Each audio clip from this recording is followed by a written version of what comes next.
Salita, Biblia, MBBTAG, copyright 2012. Lucas Kapitulo 23. Si Jesus ay ipinako sa krus. Si Jesus ay dinala ng mga kawal. Nasalubong nila si Simon na taga Cirene na noon ay galing sa bukid. Pinigil nila ito at ipinapasan dito ang krus habang pinapasunod kay Jesus. Sinusundan si Jesus ng maraming tao, kabilang ang ilang babaeng nag-iiyakan at tumatangis dahil sa kanya. Nilingon sila ni Jesus at sinabi, "Mga kababaihan ng Jerusalem, huwag ninyo akong iyakan.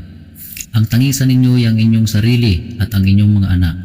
Tandaan ninyo, darating ang mga araw na sasabihin nila, pinagpala ang mga baog, ang mga sinapupunang hindi nagdalang tao, at ang mga dibdib na hindi nagpasuso.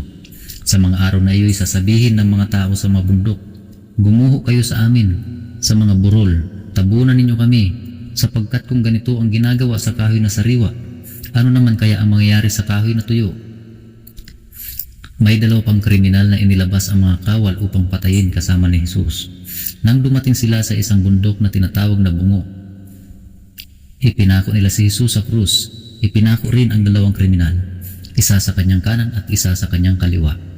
Sinabi ni Jesus, "Ama, patawarin mo sila sapagkat hindi nila nalalaman ang kanilang ginagawa."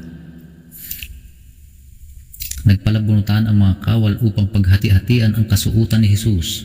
Ang mga tao na may nakatayo roon at nanonood.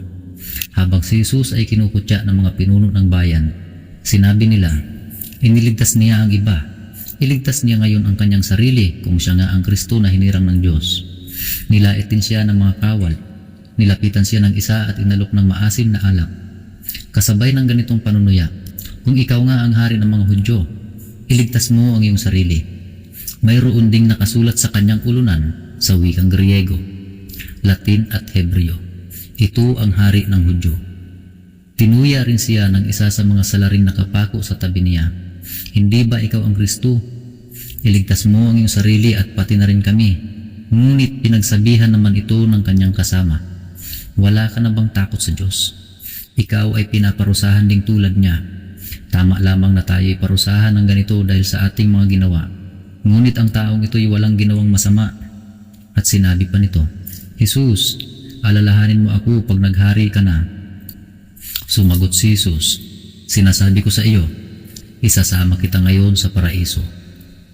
Footnotes: Lucas Kapitulo 23, versikulo 34. Sinabi ni Jesus, ang kanilang ginawa. Sa ibang matatandang manuskrito ay hindi nakasulat ang mga salitang ito.